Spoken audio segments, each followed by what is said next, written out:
Welcome to NFL World, where NFL starts and ends. I'm your host, Jacob.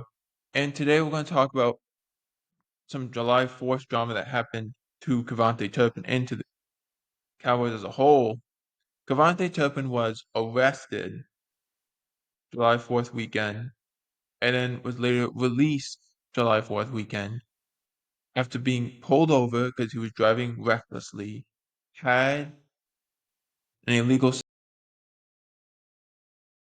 and then also had an illegal firearm in his car. So let's break it down. First of all, before we break it down, the NFL a suspense this time. I think that is really important.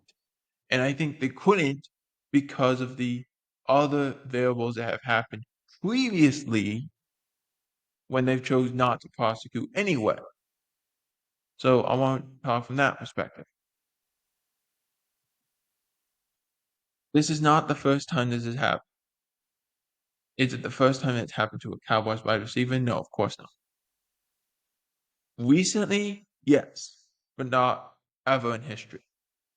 It has happened, of course. It's my sugarcoat that at all. But we'll get into that in a little bit.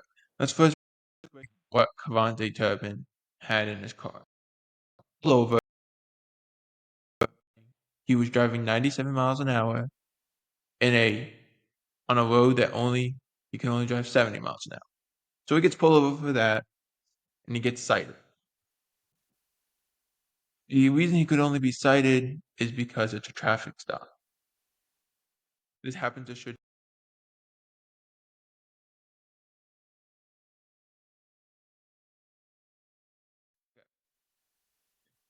So this happened to Shadur Sanders.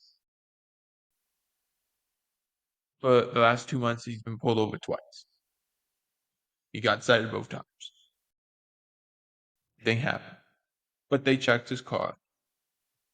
They saw he had an illegal firearm in his car, so they can check. They saw it, so okay, there's a firearm in the car. Class A misdemeanor in Texas. So there's that one of them. That's one of the arresting factors. The second arresting factor is he had marijuana in his car. That is also a misdemeanor in Texas. It's an illegal substance. Now, he had under the 2-ounce Class A limit, so he was only charged with a Class B.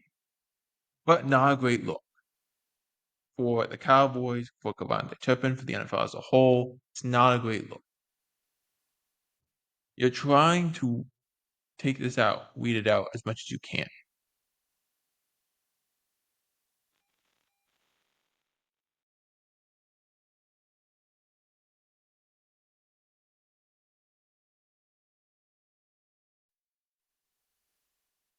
But it is causing problems, as that video keeps trying to cut out.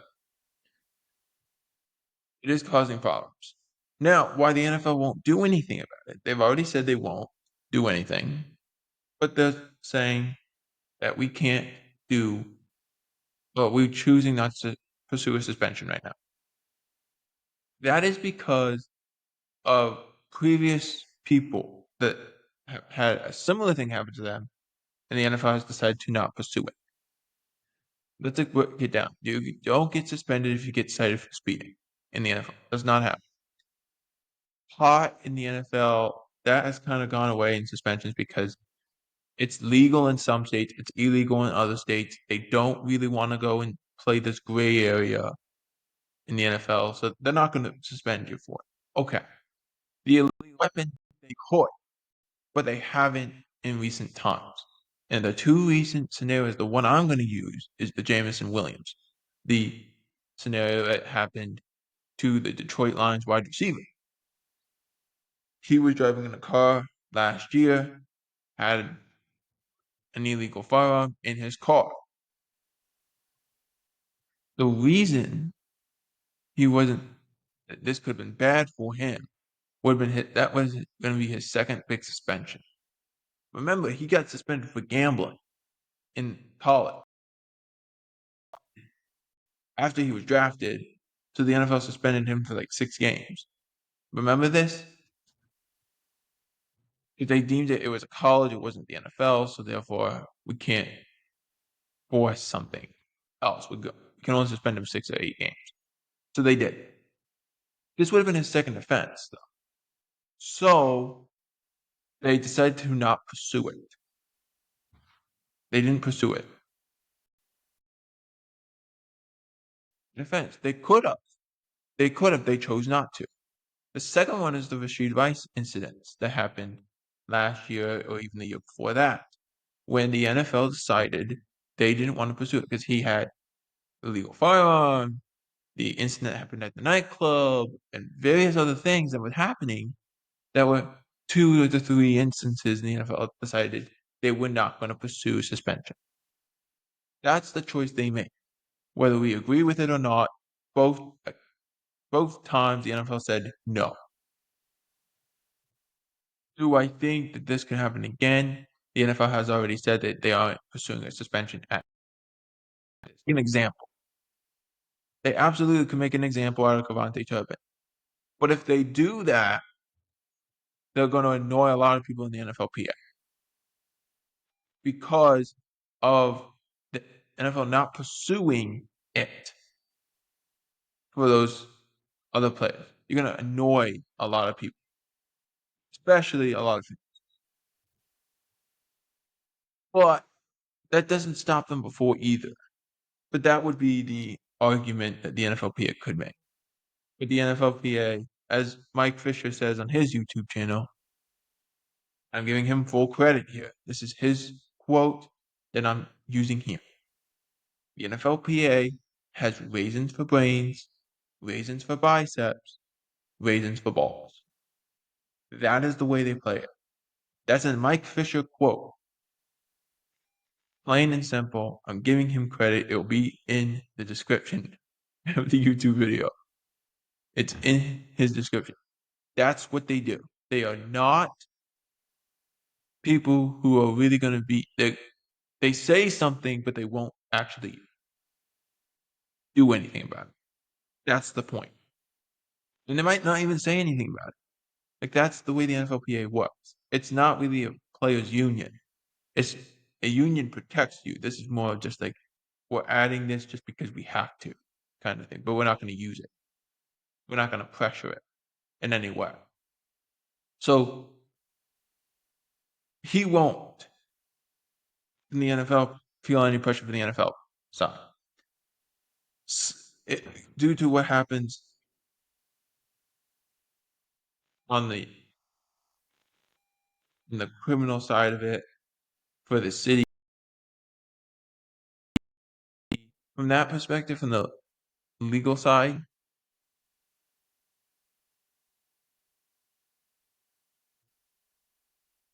okay,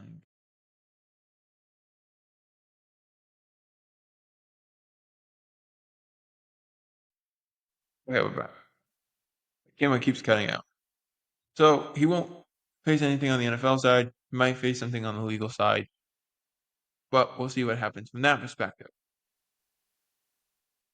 So that could take a year or something. What you can expect is one of these two things happening. That it might happen before the Cowboys leave for their training camp in Oxnard, California, which will be on July 21st or 22nd. I believe it's the 22nd.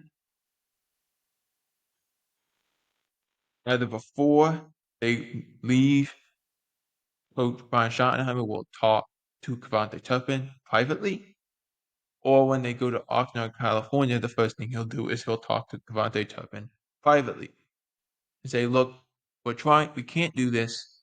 We can't allow this to happen.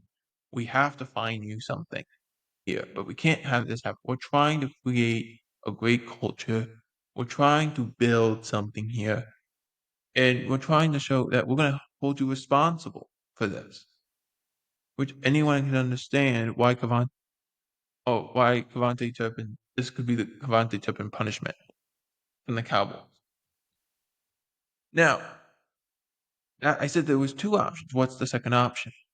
The second option is Brian Schottenheimer gets KaVonte Turpin in a room with the leadership group that he has in place, which would be obviously Schottenheimer, Dak Prescott, CeeDee Lamb, Michael Parsons, and a few other people who are going to go and they're going to try and keep him on the straight and narrow as much as possible, but they're going to talk to him. That's what they do. I could see that happening. I don't know exactly how it happens, but I could see that happening, and I could see the team finding him in some way. It doesn't make sense to cut him. His contract's guaranteed this year, and the NFL is not going to really do anything about it. We just got to see what happens as the process for the city works out. But this was extremely disappointing to see from KaVonte Turpin. You don't want to see this from any player, not just on your favorite team, but in the NFL. You don't want to see this. This was a bad look. And so we're looking for what the city's ramifications are to KaVonte Turpin. And let's see what happens moving from that perspective. But until that time, don't expect the NFL to do anything. The city might take its sweet time. Might be a year, might be two, but eventually something will happen. KaVonte Turpin will get his just due. It's just a matter of what happened in the meantime. Right now, the NFL is choosing to do nothing, which they have chosen to do that before. For NFL World, I'm Jacob Huber. Out.